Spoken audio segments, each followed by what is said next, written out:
ჩვენ დავბრუნდით და მიუხედავად მძიმე სიტუაციისა, რაღაცნაირად გვინდა რომ ასე ვთქვათ საახალწლო განწყობა მეტნაკლებად შემოვიტანოთ შენ შუა დღეში და ეს ძალიან მნიშვნელოვანია, იმიტომ რომ სწორედაც აი მძიმე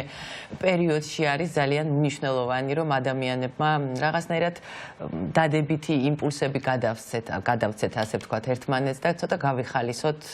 ცხოვრება, იმიტომ რომ ამის გარეშე წარმოუდგენელია რომ ადამიანებმა გააგრძელონ არსებობა და გააგრძელონ ბრძოლა. ის ბრძოლა რა ბრძოლაში დღეს იმყოფება ჩვენი ქვეყანა და სალომე დადუნაშვილი არის დღეს ჩვენთან ერთად, როგორც ყოველთვის ყოველ პარასკევს, რომელიც დღეს განსაკუთრებულად გამოიყურება არაჩვეულებრივად და ნაძვისხის შექმნის ისტორიაზე უნდა ისაუბროს, თუმცა მე სულ ვფიქრობ, რომ შენ იმდენად გიყვარს აქსესუარები, იმდენად გიყვარს ლამაზი სამკაულები, რომ სიამოვნებით ვნახავდი შენს ნაძვისხესაც, იმიტომ დარწმუნებული ვარ, ის რაღაცა განსაკუთრებული იქნება, როგორც ყველა ოჯახში, ყველა ნაძვისხე განსაკუთრებულია. თითქოს ჩემთან მართალი რომ გითხრათ, ნაძვისხე არის ჩემი ერთი უდიდესი სიყვარული და გატაცება და ამიტომ ყოველთვის ტრადიციულად მე ვდგავდი ხოლმე ნაძვისხეს მაშინ, როცა არავის არც კი ახსენდებოდა ჯერ, ანუ აი ნოემბერში მე უკვე ვიწყებდი ნაძვისხის, ესე ვთქვათ, გადმოვაგებას, საკმაოდ შრომატევადი საქმიანობაა, იმიტომ რომ დამიგროვდა ძალიან ბევრი სათამაშო და მე მიყვარს იმათე რომ გითხრათ, ისეთი ნამდვილი საბავშვო ნაძვისხე, სადაც არის ბევრი ციყვები, გოჭები, ბურთები, კუდღლები, რაღაც ფორმები. ხო, აი კი ძალიან ვაფასებ და შემიძლია მოვიწონო მინიმალისტური რაღაც კონცეპტუალური ნაძვები და მშვენიერია, მაგრამ აი მე მიყვარს როცა აი ის მიხვალ და დიდი ხანი რომ ათვალიერებ და იქ ბალერინა როა და აქ რაღაც ბეგემოტი ველოსიპედზე და აი ეგეთი რაღაცები მიყვარს. იმდენი ესეთი სათამაშო დამიგროვდა რომ პირდაპირ მნიშვნელობით 3 დღე მჭირდება რომ ავაწყო ნაძვი და წელს არის პირველი შემთხვევა, სიმართლე რომ გითხრათ, როცა იმდენად სხვაგან იყო მთელი ჩემი გონება, სული, გული, რომ ძალიან გვიან გადმოვიღე ნაძვი, თუმცა არ გადავა ტრადიცია დავარღვიე. 17 დეკემბერია ხოლმე სხვა არის, როცა აუცილებლად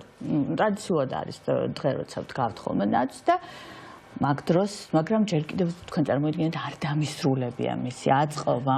იგი წინ არის კიდე. მაგრამ ამ ბოლო დროს რაღაც თი კარგი კახასიაძე ვარ და ეჭი მაგრამ უფრო გამიმარტივდა. სანდროს მინდა თავის ნაძვისხის შესახებ მოვაყო. დაწმუნებული არავის არ ექნებოდა, მაშინ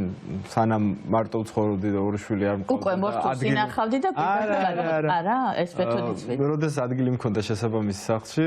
მარტო როცა ვცხოვრობდი, მოტოციკლეტი ამყავდა მე-5 სართულზე, დიდი სამგზავრო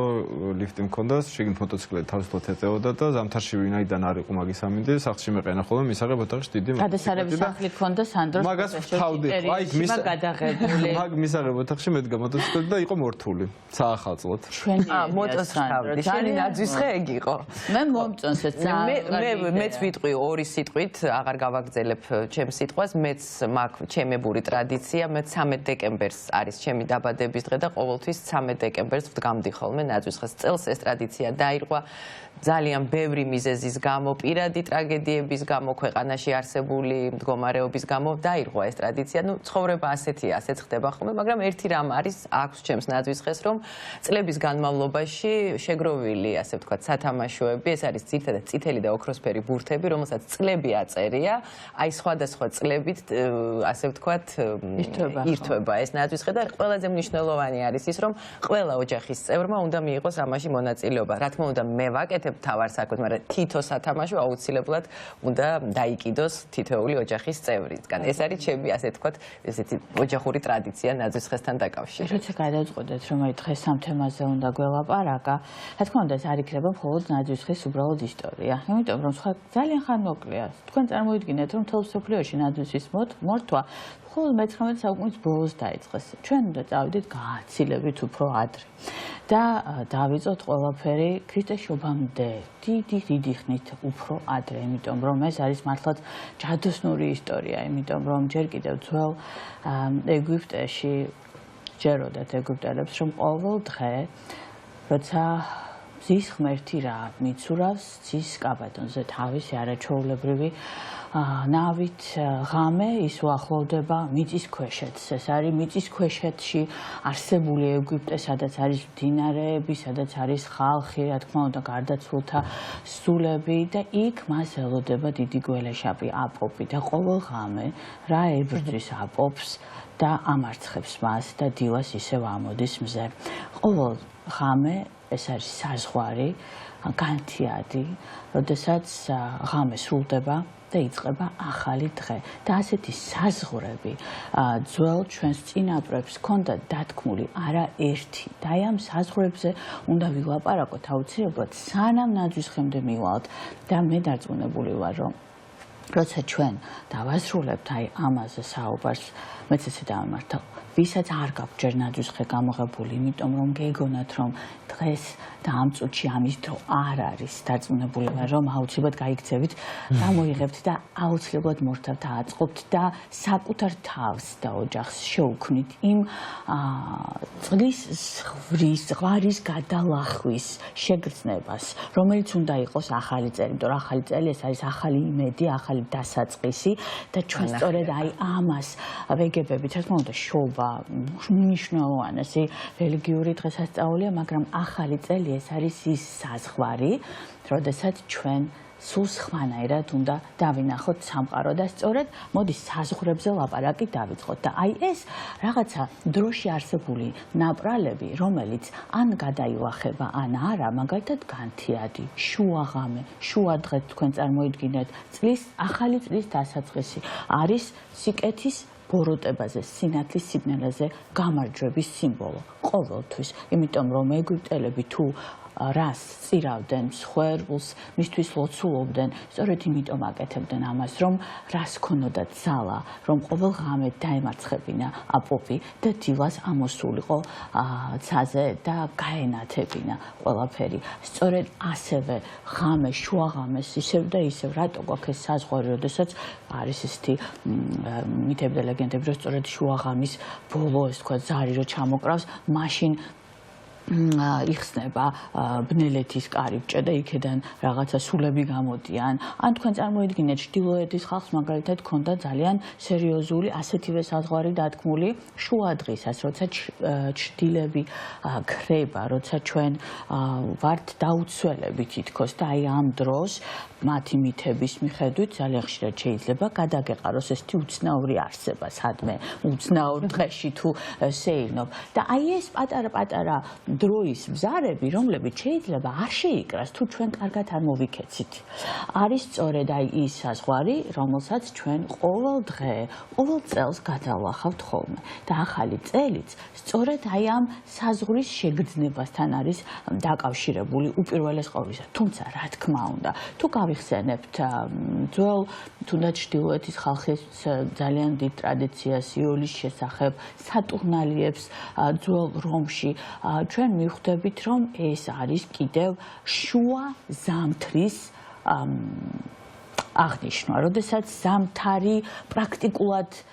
უკვე კლდება და რა თქმა უნდა ეს ყველაფერი უკავშირდება ამ შემთხვევაში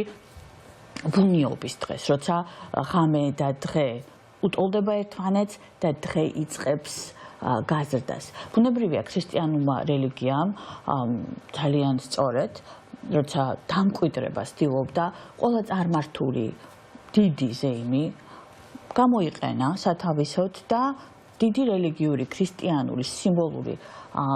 რაღაც გარკვეული დღეები დაამთხვია სწორედ წარმართულ ტრადიციებს და შობის დღესასწაულიც, ბუნიობის დღეს და მასთან დაკავშირებულ ძალიან დიდ ღრმა ტრადიციულ დღესასწაულებს ბუნებრივია დროის თვალსაზრისით უკავშირდება. ასე უფრო მარტივი იყო ალბათ ადამიანებისთვის მიღება სწორედ აი ამ დღის და გასაგები. მაგრამ აი რაც ხდებოდა მანამდე, სანამ ჩვენ რაღაცა ბეთლემზე და 25 დეკემბერზე ვილაპარაკებდეთ, თუმცა ჩვენს ქვეყანაში მაინც არის კიდევ ცოტათი მართლა ზღვარზე ვართ ბოლომდე ვერ გავარკვიეთ ბოლოს 25-31 არის რაღაცას მიჯნა თუ 7 და 14 ამაზე ახლა არ ვილაპარაკი იმიტომ რომ ძალიან რთული თემაა მაგრამ ფაქტია რომ მთელ სოფლიოში შობას ყოველთვის მის ძირითად ქრისტიანულ ნაწილში 25-ში აღნიშნავენ და შემდეგ უკვე 31-ში არის დიდი დღესასწაული ახალი წელი სხვადასხვა ტრადიციებზე რომ დასავლურ ცივილიზაციაში 25 დეკემბერი უფრო დიდი დღე არის ვიდრე 31 ჩვენთან და თუმცა აი შენ წარმოიდგინე რომ აი ეს რასაც ახლა მე მოვყვები მივხვდები რომ აი ეს ორი დღესასწაული ფესვებით ხო ძალიან არის ერთმანეთთან გადაჯაჭვული იმიტომ რომ ახალი ათვლა იწყება ეს არის ახალი სიცოცხლის იმედის დაბადების დღე იმიტომ რომ ქრისტეს მოსვლაც ამ სამყაროში ხო სწორედ ეს არის როდესაც ჩვენ უპირველეს ყოვლისა მის მოვლენებას ზეიმობ და შემდეგ უკვე აღდგომის დღესასწაულზე მის კტრეთით აღდგომას ხო ამ შემთხვევაში გაცოცხლებას რაც კიდევ გაზაფხულს უკავშირდება და კიდევ ერთ უდიდეს იმედს. ამიტომ ბუნებრივია ეს ასეა, მაგრამ ეს ახალი წლის ღამეც ძალიან ჯადოსნური ღამეა და როცა ჩვენ ალბათ ყველა შევიკრიბებით რუსთაველზე არ უნდა დაგვავიწყდეს რომ რამხელა ძალა გვაქვს, იმიტომ რომ ჩვენ ამდენი ადამიანი ერთ ადგილზე შეკრებილები, როცა ერთმანეთს დიდი მიზნისთვის, დიდი სიყვარულით შევხვდებით, ეს იქნება წარმოუდგენელი ენერგიის ღამე, ამაში აბსოლუტურად დარწმუნებული ვარ და ჩვენ ესეთი ღამეები უკვე ვნახეთ, მაგრამ მე 31-ს განსაკუთრებით ველოდებ. მოკლედ გავაგრძელოთ და ახლა ხის ამბავიც უნდა აუცილებლად ვთქვათ, იმიტომ რომ ეს ხე საიდანღა გაჩნდა, ნაძვი რატომ გაჩნდა, ხო? ხე ყოველთვის იყო უდიდესი სიმბოლოს და სიძლიერის მატარებელი ნიშანი, დრუიდები მოგეხსენებათ ერთ-ერთი უძველესი კულტი, რომლებიც პირდაპირ მნიშვნელობით ეთაყვანებოდნენ ხეებს და ეხუტებოდნენ მათ იქ იღებდნენ ძალას, ეს იყო უკტავების და თავად სიცოცხლის სიმბოლო და მარადმწვანე ხე ნამდვილად იყო სწორედ უკტავების სიმბოლო. ხე, რომელიც არასდროს არ კარგავს ფერს, ყოველთვის აქვს იმედი, რომ ახალი და ახალი სიცოცხლე გაჩნდება და აი სწორედ ჩრდილოეთის ერთ-ერთი ძალიან დიდი ტრადიცია, რომელიც ოდინს უკავშირდება და მოგეხსენებათ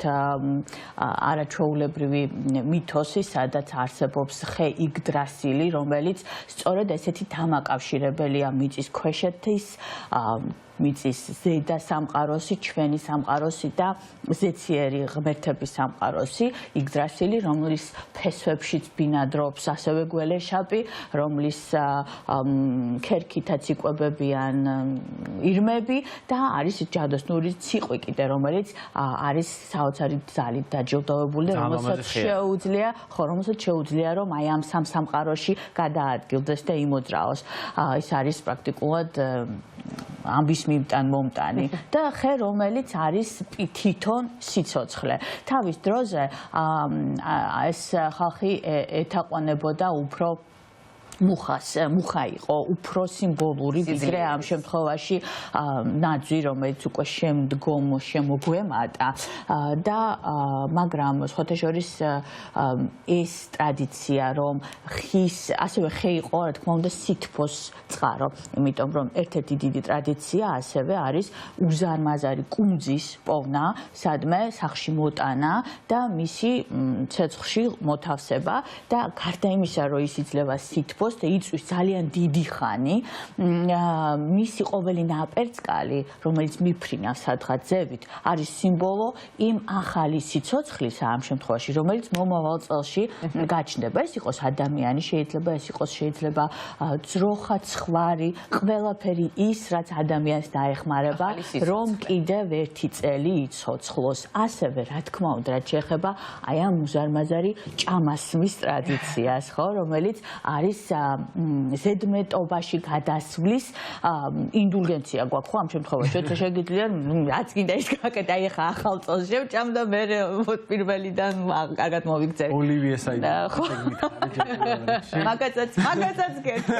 რუსეთიდან ისეთი საინტერესო რამ არის, ეს არ არის უბრალოდ ჩვენი გამოგონებული ზედმეტობა, რომ აი ხა ახალ წელს არა, ეს იყო დრო, როდესაც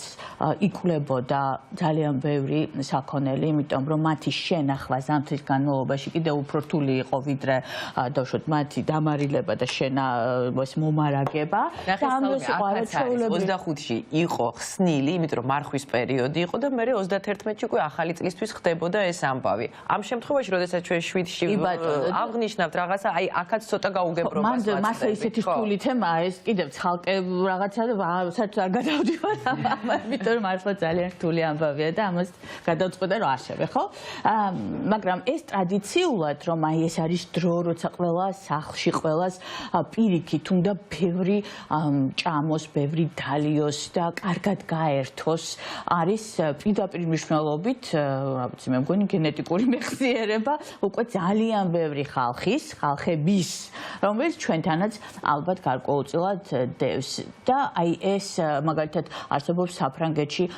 ბუშნოელ გაგიგონია დარწმუნებული ვარ ასევე მოაქვთ დიდი უზარმაზარი ერთი კუნძი, რომელსაც ათავსებენ ხოლმე საშობაოდ ზუსტად ბუხარში და ის იწვის ძალიან დიდი ხნის განმავლობაში, რა თქმა უნდა, ფრანგებმა ეს ყველაფერი კულინარიულადაც გადათარგმნეს და არსებობს ასეთივე კუნძის ფორმის ნამცხვარი, რომელიც აუცილებელი ტრადიციული, ვთქვათ, დესერტია საშობაო მაგიდაზე და ბევრი კიდევ სხვა, ასე აი კატალონიაში მაგალითად არის ესეთივე კუნძის ფორმის ესეთი სათამაშო, ასევე ბავშვებისთვის საშობაოდ, რომელსაც აი უტყავენ და იქედან თითქოს საჩუქრები გამოდის, რაც ჩვენ მე ძალიან კარგად გადათარგმნილი ვნახეთ უკვე სამხრეთ ამერიკაში, ხო, ამერიკებში ძალიან საინტერესო მოვლენაა საერთოდ ეს ხის კუნძი. როგორც კიდევ ერთი დასტური იმის, რომ ხეც მნიშვნელოვანია და მის მიერ მოცემული სიცოცხლეც და სითბოც და ცეცხლის მნიშვნელოვანია, იმიტომ რომ ცეცხლი ეს არის მზე, ეს არის ყველა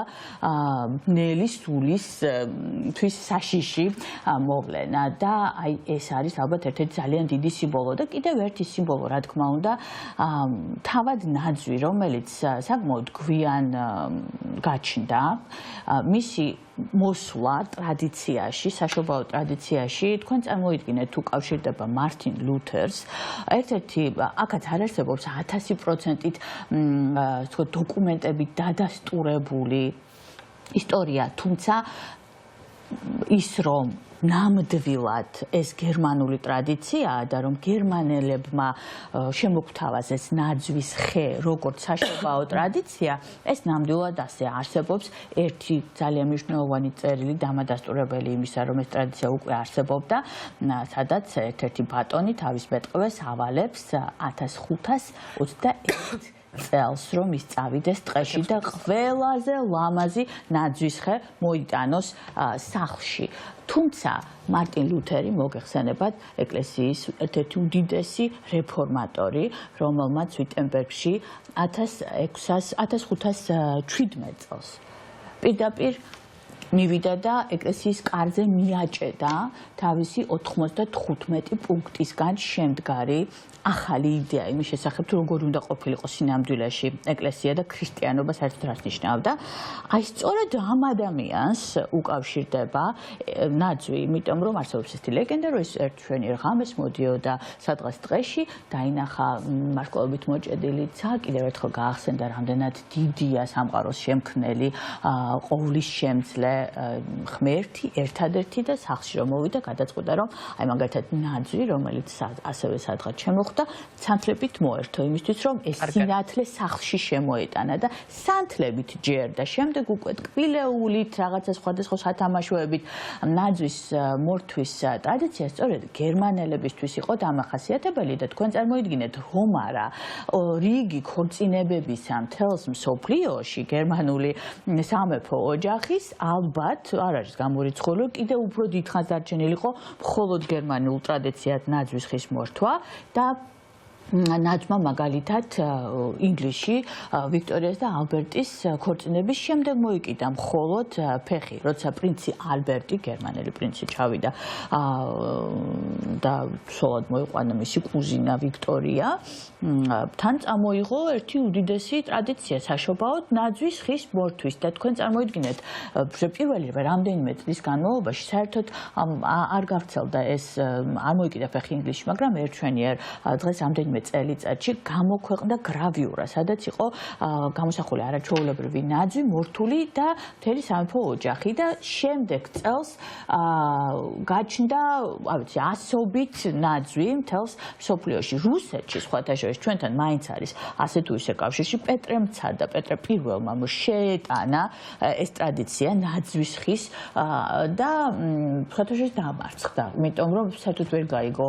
ხალხმა ახალ წელს ზეიმობდნენ 1 სექტემბერს, აშუაში იყო 31 დეკემბერი, საერთოდ რატომ უნდა გაეკეთებინათ ეს და კიდევ ერთი ძალიან დიდი ტრადიცია, რომელიც ამ ზღვარს უკავშირდება, რა თქმა უნდა, რომაული სატურნალიები იყო, ეს არის დიდი ზეიმის, ასე ვთქვათ, მთელი დღეების წყება, რომელიც ზუსტად დეკემბერში იმართებოდა და აქ იყო კიდევ ერთი საინტერესო ტრადიცია. აი ეს იყო დღე, როდესაც ყველა ცვლიდა როლებს, ბატონები იყვნენ მონების როლში და მონები ისხდნენ ბატონების სკამებში, მათ მიართმევდნენ საკვებს და ემსახურებოდნენ საკუთარ ყმებს ამ შემთხვევაში. ეს იყო ერთი დღე, როდესაც ყველაფერი გადატრიალებული იყო. ეს იყო კარნავალის ან შემიღბვის კიდევ ერთი სახე, მე ვიტყოდი, ჩვენ ვიცით, რომ დიდი რელიგიური დღესასწაულები ხშირად უკავშირდება ხოლმე გარდასახვას და კარნავალებზე ალბათ ცალკე რო ვილაპარაკოთ, 1 საათი არ გვეყოფა და ძალიან საინტერესოა ის, რომ ასევე ესეთი ზუსტად ასეთივე ეს ყვადაღებული ჰელოუინი, რომელსაც ესე ებრძვიან სინამდვილეში აბსოლუტურად რელიგიური დღესასწაული, სწორედ ამისთვის არის, რომ ჩვენ გარდასახულების შევხვდეთ და უშუალოდ აი იმ რაღაცა ჩვენი წინაპრების სულებს, რომელიც არსებობს იდეა, რომ აი ამ დროს სწორედ გამოფრინდებიან ხოლმე დროებით და დაგვხედავენ, მაგრამ ეს კიდევ იმდენჯერ გადაითარგმნა სხვადასხვა ტრადიციაში, რომ აქაც ალბათ არ ვიცი 3 საათი უნდა ელაპარაკოს ადამიანმა. რომ დაუბრუნდეთ ისევ ნაძვის ხეს. აი ნაძვი იყო ძალიან საინტერესო რამ, იმიტომ რომ რეალურად მართლა გერმანელებმა მოსდეს მთელს სამყაროს, აი ამერიკაში მაგალითად მხოლოდ მე-19 საუკუნის სულ ბოლოს ჩააღწია ნაძვმა და აი საშობაო ტრადიციამ, აი სიკეთის კეთების საჩუქრების ჩუქების, თქვენ წარმოიდგინეთ, ბოლომდე ვერ მოიკიდა ფეხი, აი იმ სახით როგორცაც ჩვენ დღეს ვხედავთ, რა თქმა უნდა, ეს იყო წირვა, ბუნებრივია, იყო ჩვეულებრივად, აბსოლუტურად მნიშვნელოვანი დღესასწაული. აი ამ სახით როგორც ჩვენ ვხედავთ ამას, სანამ დიკენსმა Christmas Carols ძალიან მნიშვნელოვანი მისი ნაწარმოები არ დაწერა და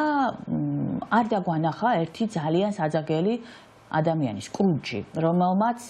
გაუმწარა სიცოცხლე ყველა გარშემო მყოფს და შობა საერთოდ არ აღიარებდა და სწორედ ამიტომ მას მოევლინა საშობაოდ რამდენიმე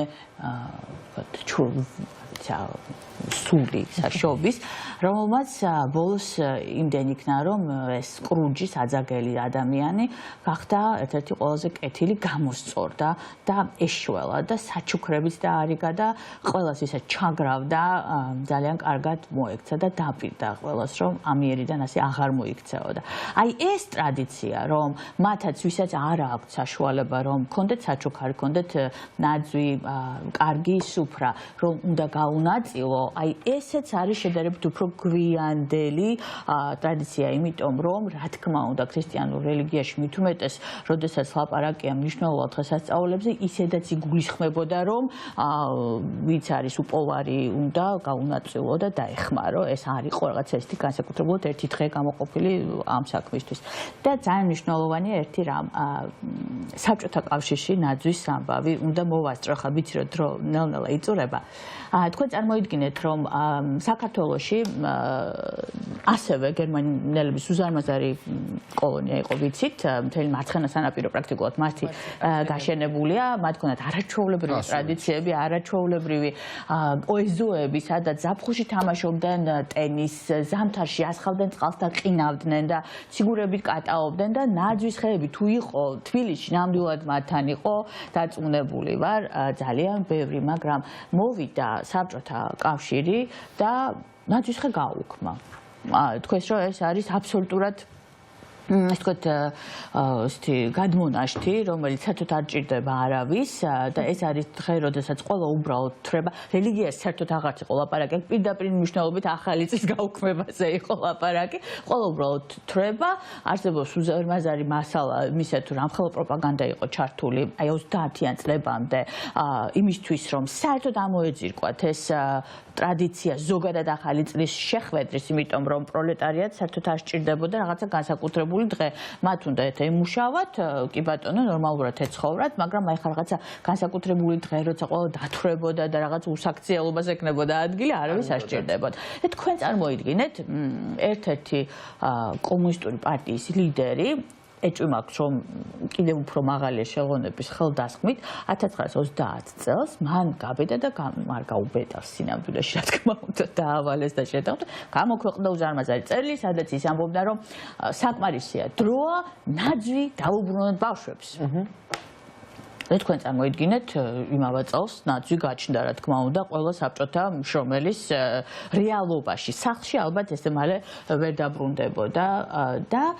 ეს ტრადიცია რომელმაც რა თქმა უნდა სახე იცვალა იმიტომ რომ რევოლუციამდე იყო ძალიან საინტერესო მოვლენა ნაძვის ხის მორთვა საერთოდ ნაძვი შედიოდა სახლში უჩუმრად ბავშვებს არ უნდა დაენახათ ირთვებოდა დაკეტილ ოთახში ირთვებოდა ტკბილეულით სათამაშოებით საჩუქრებით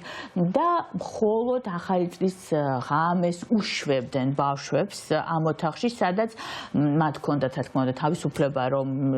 ეს ყველაფერი ენახათ, ეჭამათ და ბოლოს აძლევდნენ საშუალებას, რომ პირდაპირ მნიშვნელობით გაებრდღნათ ეს ნაძვი, იმიტომ რომ მათ შეეძლოთ რომ მოეგლიჯათ ყველა სათამაშო ეჭამათ ყველაფერი და რაც უნდათ ის გაეკეთებინათ და ეს იყო ერთი ღამის ისტორია. და ის ნაძვი ასევე მიდიოდა სახლიდან და არ იდგა იქ ძალიან დიდხანს. სიზმარივით. ხო. აი ეს რა თქმა უნდა სასწრაფოდ აიგზალა, იმიტომ რომ ხა რას ნიშნავს ყოველ წელს ახალი ნაძვი და ახალი სათამაშოები. ამის საშუალება არ იყო, არც იმდენი ოთახი დარჩა ადამიანებს, რომ სადღაც ჩუმად ნაძვს შეაპარებდნენ, ამიტომ რა თქმა უნდა საბჭოთა რეალობა სულ სხვა იყო და საშობაო ბეთლემის ვარსკვლავი, რომელიც მანამდე თავსდებოდა როგორც სიმბოლო სწორედ ქრისტეს შობის შეცვალა წითელმა ვარსკვლავმა ხუთქიმიანმა, რომელიც ამ შემთხვევაში რუსული კრემლის სიმბოლო იყო და ეს დრო ძალიან უკავშირდება სტალინის აი იმ პერიოდს, როდესაც მან დაიწყო საბჭოთა მითოსის შექმნა. მანამდე ამისი დრო არ იყო და მან თავადაც თქვა, რომ ეხლა რუსულად უნდა ვთქვა, ჟიც სტალა ლუჩშე, ჟიც სტალა ვისილე, ანუ უკეთესი ცხოვრება დადგა, უფრო მხიარულად ცხოვრობთ და ეს იყო პრაქტიკულად იმის ნებართვა, რომ ეხლა შეგვიძლია ცოტა ჩვენს გავერთოთ და აი სწორედ ამ დროს დაბრუნდა სკოლაში ისტორიის გაკვეთილები, იმიტომ რომ მანამდე პრაქტიკულად არ იყო და ოღონდ ისტორიაში იგულისხმებოდა ის, რომ აი გაჩნდა სწორედ ის საბჭოთა მითოსი, თუნდაც რაც შეეხებოდა რუსეთის ისტორიას, ის მეფეები გახდნენ მნიშვნელოვანი, რომელიც დავუშვათ ამ შემთხვევაში სტალინის მიაჩნდა საინტერესოდ და აი ეს ლეგენდები დაიბადა და ბუნებრივია ჩვენ 70 წლის განმავლობაში რაღაც აი ამ არ ვიცი რა ქვია, ორბიტაზე ვიყავით, იგივე ამ ნაძვის ხის, ხო? აი კრემლის ნაძვის ხე რო აინთებოდა, მაშინ იყო ეს რაღაცა სათამაშოების. ყველა ოჯახში იყო ნაძვის ხის თავზე დასამაგრებელი წითელი ვარსკვლავი. ფაქტია, რომ სხვა სათამაშოები არც იყიდებოდა. იყო კონკრეტული სათამაშო და ყველას ოჯახში ეთო ერთი წითელი კრემლის ვარსკვლავი. ასეთ ეპოქაში გავიზარდეთ. ჩვენ დაუნებურა. აი ის საინტერესოა, ხო? აი მართლა რას როგორ შეიძლება ძალიან მნიშვნელოვანი დიდი სიმბოლოები ადამიანებმა მე გამოიყენონ იმისთვის, რომ რაღაცა თავიანთი ზეიმები შექმნან და როგორ მოგზაურობს ერთი ტრადიცია, რომელიც აი მართლა ადამიანმა არ იცის რამდენი საუკუნის წინ იღებს სადღაც სათავეს და ზაღრმათ მიდის ეს ფესვები აი მართლა იგრასილივით და როგორ მოდის ჩვენამდე და ჩვენ მერე როგორ ამას ყველაფერს აღვიქვავთ, მაგრამ ერთი არის ნამდვილად ძალიან მნიშვნელოვანი რამ, რაც აუცილებლად უნდა მე მგონი გვახსოვდეს ყველას, რომ აი ეს 31 ეს ზღვარი, ამ შემთხვევაში ახალი წელი, არის ნამდვილად აი ის საზღვარი, როდესაც რამ უნდა გაიმარჯოს გველეშაპზე და როდესაც ჩვენ მას უნდა დავახმაროთ აი ეს ენერგია. იმისთვის რომ მეორე დღიდან კიდე ახალი დღე დაიწყოს, მზე ამოვიდეს კიდევ უფრო იმედიანი წელი დაიწყოს ნათელი და მნიშვნელოვანი ამბებით დატვირთული და არ უნდა დაგვავიწყდეს ეს ენერგია და აი ამ ენერგიას ჩვენ თავად სიმბოლურად ამ ხის მორთვით აი ამ ფესვებთან ჩვენი უნებლიე კავშირით როდესაც ჩვენ აი ამ სითბოში ვართ იმიტომ რომ ნაძვის ხის მორთვა ნამდვილად არის რაღაც სასიამოვნო პროცესი თუ არ არის თქვენთვის სასიამოვნო პროცესი მე გირჩევთ რომ პატარა მედიტაცია ჩაატაროთ იგრძნოთ ეს სიხარული და აი ეს არის სწორედ ის იმედი იმ კიდევ ერთი საზღვარის გადალახვის, რომელსაც ჩვენ თავადვე გუწესებთ საკუთარ თავს, თორე აბა ახალ წელს ადრე და წლის დასაწყის ტრადიციულად დღემდე ძალიან ბევრი კულტურა გაზაფხულზე აღნიშნავს, ხო? ასე რომ ეს არის ალბათ სწორედ აი ის კავშირი, როდესაც დღე იწყებს ზრდას და ღამე, ყველაზე გრძელი ღამე წელიწადში დასრულებულია და ახალი იმედი იწყება უფრო მეტი სინათლით და 31-ში ეს არის ერთი ძალიან დიდი მნიშვნელოვანი ენერგეტიკული დღე. და კიდევ უფრო ენერგეტიკული და კიდევ უფრო დადებითი იქნება თბილისში 31 დეკემბერი, იმიტომ რომ ძალიან ბევრი ადამიანი ერთიანდება ერთი საერთო სურვილით, ქვეყნის თავისუფლების სურვილით და დარწმუნებული ვარ, რომ ეს სურვილი მიაღწევს ადრესატამდე და ეს სურვილი აუსრულდება, ასე ვთქვათ, ჩვენს ქვეყანას დარწმუნებული ვარ. დიდი მადლობა სალომე. მადლობა და გილოცავ წინასწარ და გილოცავ წინასწარ ახალ წელს. შვიდობიან და ბედნიერ წელს გისურვებ, ჩვენ შემდეგ წელს შევხვდებით უკვე ერთმანეთს გემშვიდობებით. ხო ძალიან საინტერესო იყო და ძალიან ისეთი თბილი იყო ეს ყველაფერი, იმიტომ რომ ყველა ადამიანს თავისი ისტორია აქვს ნაძვის ხის და ჩვენც მოვყევით ჩვენი ისტორიები, მაგრამ ერთი ტრადიცია, რომელიც მეწინაპრებისგან გადმომეცა ნაძვის ხის აწყობის დროს, ეს არის ის, რომ ძალიან მნიშვნელოვანი იყო, რომ როდესაც ნაძვის ხეს ვაწყობდით, ძალიან კარგი სურვილები უნდა ჩაგვეფიქრებინა, ძალიან ასე ვთქვათ, დადებითი ემოციები და იმპულსები უნდა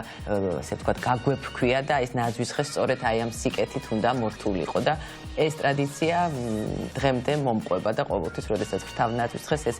ბედნიერი და კარგი სურვილები ყოველთვის აუცილებელია ხოლმე და ესეთი ბედნიერი სურვილებით მინდა დღეს დაგემშვიდობოთ, მშვიდობიან დღეს გისურვებთ, ჩვენ ორ შაბათს შევხვდებით ერთმანეთს. ორ შაბათამდე.